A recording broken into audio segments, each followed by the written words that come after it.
छत्तीसगढ़ में जो सबसे ज्यादा डराने वाला अपराध है वो इस समय चाकूबाजी है। ज्यादातर घटनाएं नशे में हुई है, तो ये एक प्रवृत्ति है जो चाकूबाजी में आमतौर पर देखने गई है। लेकिन चाकूबाजी को लेकर जो आंकड़े सामने आए हैं वो आपको सोचने पर मजबूर कर सकते हैं।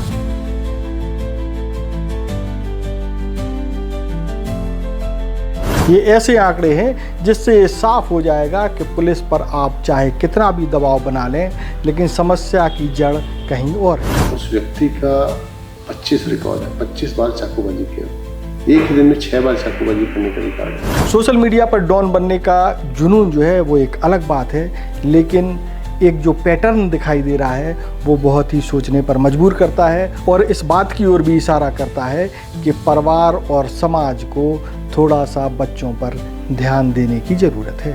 साइकोलॉजिकल इनको मदद भी दी जा सकती है कि उस मानसिकता को, जो अपराध वाली मानसिकता है, उससे उनको पृथक करने के लिए बिल्कुल साइकोलॉजिकल ट्रीटमेंट दिया जाना चाहिए। चाकूबाजी के आंकड़े आखिर कहते क्या हैं और समाज को क्या मैसेज देते हैं, वो सारी कुछ कहानी आज हम आपको इस खबर में बताएंगे। स्पर्श मल्टी स्पेशलिटी हॉस्पिटल आधुनिक एवं श्रेष्ठ किडनी विभाग फुल टाइम विशेषज्ञों की देखरेख में दे रहा है डायलिसिस की सुरक्षित और बेहतरीन सुविधा, साथ ही न्यूनतम दर पर हेल्थ पैकेज की सुविधा भी। स्पर्श मल्टी स्पेशलिटी हॉस्पिटल, एक एहसास अपनेपन का।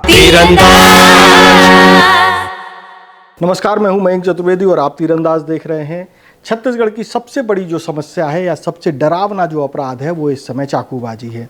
पूरे प्रदेश में चाकूबाजी की घटनाएं आम हो गई हैं और तमाम लोग इसमें घायल होकर के अस्पताल भी पहुंच रहे हैं और चाकूबाजी की इन घटनाओं से अपराध का ग्राफ भी बढ़ रहा है और आम जनता में एक भय भी व्याप्त हो रहा है। लेकिन दुर्ग जिले में जो चाकूबाजी के आंकड़े इकट्ठे किए गए हैं, हालांकि दुर्ग में चाकूबाजी और अपराधों को लेकर के जिस तरीके से काम किया जा रहा है उसी परिप्रेक्ष्य में ये आंकड़े तैयार किए गए हैं।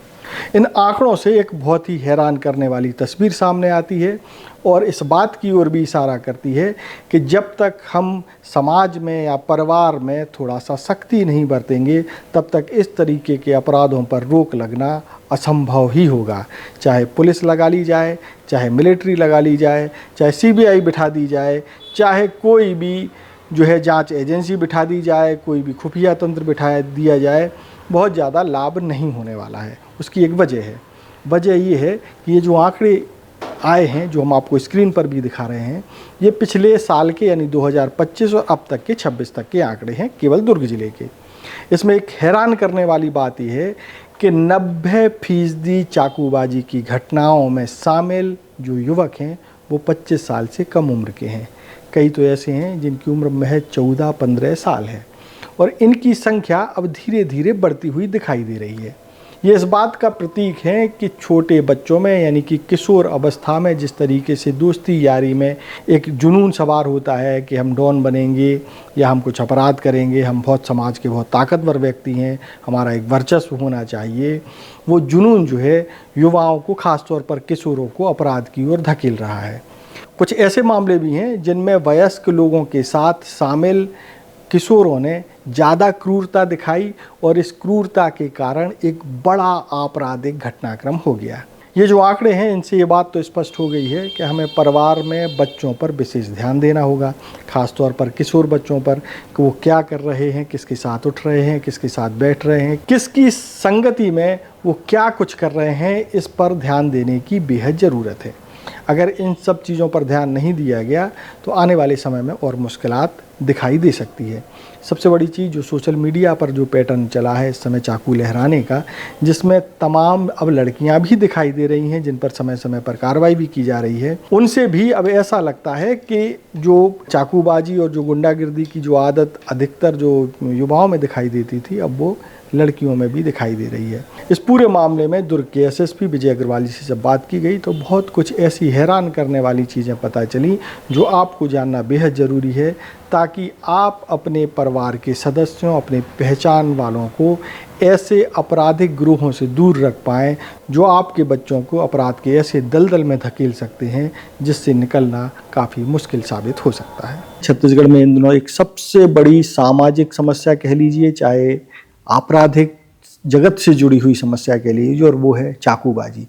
रायपुर राजधानी से लेकर के गांव के छत्तीसगढ़ के जो ग्रामीण इलाके हैं वहां तक चाकूबाजी की घटनाएं जिस तेजी से बढ़ रही हैं वो चिंता का विषय है। वैसे हम आपको कई बार अवगत करा चुके हैं कि छत्तीसगढ़ में अपराधों का स्वरूप बढ़ रहा है, बदल रहा है और बीभत्स जो अपराध हैं या जो बहुत क्रूएल्टी से किए जाने वाले अपराधों की संख्या भी तेजी से बढ़ रही है और चाकूबाजी उनमें से एक है। चाकूबाजी इतनी ज़्यादा खतरनाक हो गई है कि लोगों में एक असुरक्षा की भावना पैदा हो रही है और कभी भी कोई भी व्यक्ति चाकू चलाने की स्थिति में है। आखिरकार इन चाकूबाजों की क्या मनोदशा रहती है और चाकूबाजी की घटनाओं पर कैसे नियंत्रण होगा, कितनी बड़ी समस्या छत्तीसगढ़ फेस कर रहा है, उसको लेकर के बातचीत करने के लिए हमारे साथ हैं दुर्ग के एसएसपी विजय अग्रवाल साहब। विजय सर, आपका बहुत बहुत स्वागत है तीरंदाज में।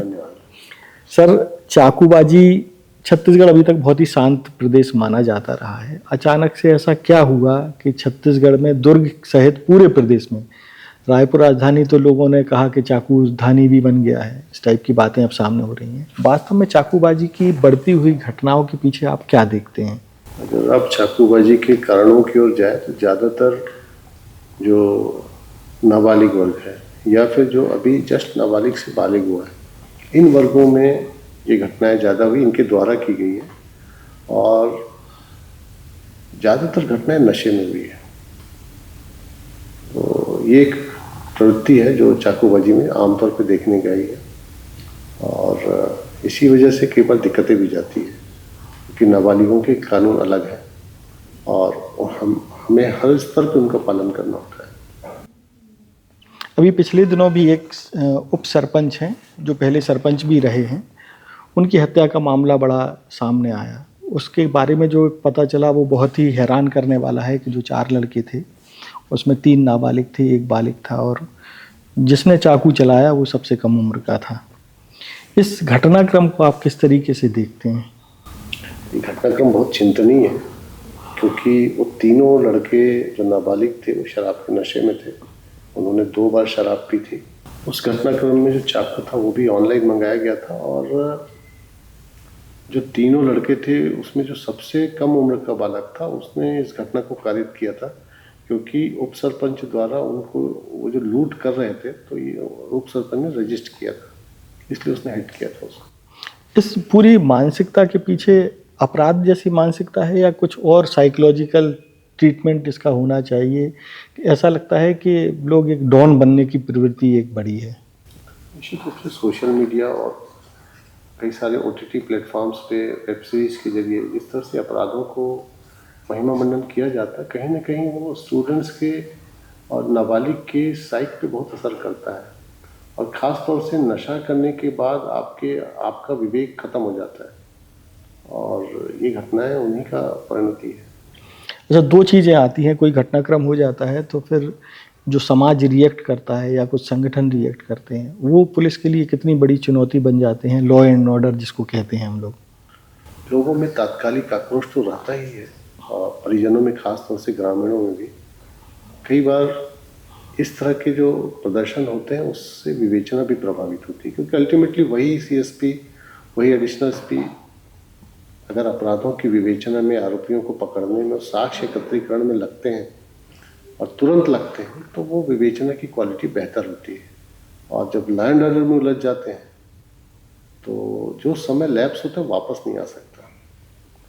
हम लोग कोशिश करते हैं कि अगर कोई बड़ी घटना होती तो अलग अलग टीमें करें और विवेचना की क्वालिटी बनाए रखें। जैसे अभी पिछले कुछ समय से देखा जा रहा है कि नाबालिग जो है इस तरह के अपराध में बड़ा पार्टिसिपेट कर रहे हैं, उसके लिए पुलिस के सामने बड़ी चुनौतियां क्या है, उसको निपटने का कोई इंतजाम है क्या? देखिए, पिछले 2 सालों के हम लोगों ने डेटा इकट्ठा किया है और उन बच्चों की जो नाबालिग हैं उनकी काउंसलिंग का भी हम लोग अभी प्लान कर रहे हैं ताकि इस तरह के अपराधों से दूर रहें और जो वयस्क हो चुके हैं उसके बाद भी लगातार घटनाएं कर रहे हैं उनके लिए प्रिवेंटिव एक्शन जैसे NSA है या जिला वगैरह उस तरह की चीज़ें भी कराएंगे। अच्छा, ऐसा कोई भी आंकड़ा है कि कोई पर्टिकुलर व्यक्ति या कुछ पर्टिकुलर व्यक्ति जिनकी एक लिस्टिंग की गई हो जो लगातार बार बार चाकूबाजी की घटनाओं को अंजाम दे रहे हों? अभी एक घटना छावनी क्षेत्र में हुई थी पिछले अक्टूबर में। उस व्यक्ति का 25 रिकॉर्ड है, 25 बार चाकूबाजी किया। एक ही दिन में 6 बार चाकूबाजी करने का रिकॉर्ड है। तो उसका हम लोगों ने NSA पेश किया है और निश्चित रूप से हो जाएगा। कुछ ऐसे हैं जो लगातार करते हैं, उनका जिला बदल भी प्रक्रियाधीन है। तो ऐसे लोगों के का इलाज क्या कानून से हो सकता है या कुछ और भी इलाज लगता है? कि कोई साइकोलॉजिकल नहीं लगता है ऐसा मामला कि इनका साइकोलॉजिकल ट्रीटमेंट होना चाहिए? बिल्कुल, कानून तो अपना काम कर ही रहा है और साइकोलॉजिकल इनको मदद भी दी जा सकती है कि उस मानसिकता को, जो अपराध वाली मानसिकता है, उससे उनको पृथक करने के लिए बिल्कुल साइकोलॉजिकल ट्रीटमेंट दिया जाना चाहिए। और कुछ जेलों में ये चीज़ें शुरू भी हो गई हैं। अच्छा, ये चाकूबाजी के जो मामले हैं वो तो बढ़ ही रहे हैं, लेकिन सबसे ज़्यादा चिंताजनक बात ये भी है कि लड़कियां भी बड़ी तेज़ी से सोशल मीडिया पर चाकू लहराते हुए, डॉन बनते हुए, डायलॉग मारते हुए नज़र आ रही हैं।